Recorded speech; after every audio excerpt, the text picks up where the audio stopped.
السلام علیکم ورحمۃ اللہ وبرکاتہ۔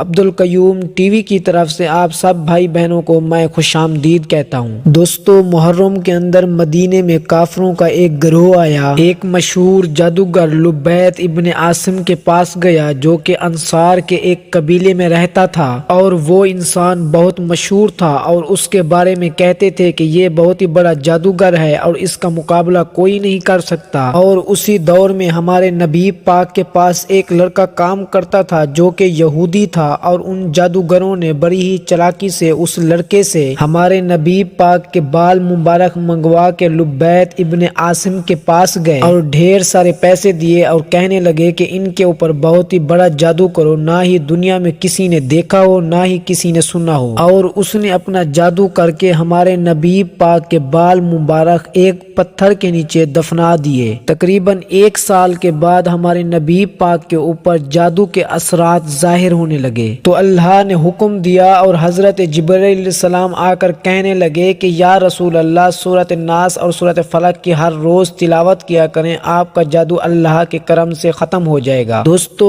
آپ کے اندر جادو کی نشانیاں پائی جاتی ہیں اور آپ کو پتہ نہیں ہے، تو ہم آپ کو بتا دیتے ہیں۔ آپ کے گھر سے یا کمرے کے کسی بھی حصے سے کسی چیز کی خوشبو آنا، اور رات کا ڈر کے اٹھ جانا، اور بہت زور زور سے آوازیں سنائی دینا، جسم پہ سرخ کلر کے دانے نظر آنا، جسم پہ نیل کے نشان نظر آنا، اور قیمتی اشیاء کی چوری ہو جانا، عصر کے بعد سینے میں گھٹن محسوس ہونا، اور آدھی رات تک رہنا، عورت کا پیٹ میں بچہ ختم ہو جانا۔ پیارے دوستو، یہ نشانیاں کالے جادو کی ہیں، جو کہ نبی پاک کے اوپر بھی ہوا تھا۔ کالا جادو برحق ہے۔ کالے جادو سے بچنے کے لیے اس کا آسان علاج یہی ہے کہ صبح اٹھنے کے بعد اور رات کو سونے سے پہلے سورۃ الناس، سورۃ فلق کی ہر روز تلاوت کر کے اپنے جسم کے اوپر پھونک مار دیں، اور ریکارڈنگ کے طور پر اپنے موبائل یا لیپ ٹاپ کے اوپر سورۃ بقرہ کی ہر روز تلاوت سنیں۔ دوستو، اگر یہ ویڈیو آپ کو اچھی لگی ہو تو مزید ایسی ویڈیو دیکھنے کے لیے ہمارے چینل کو سبسکرائب کریں اور لائک کریں۔ اب ہمیں دیجیے اجازت، انشاءاللہ تعالی نیکسٹ ویڈیو میں آپ سے ملاقات ہوگی۔ اللہ حافظ۔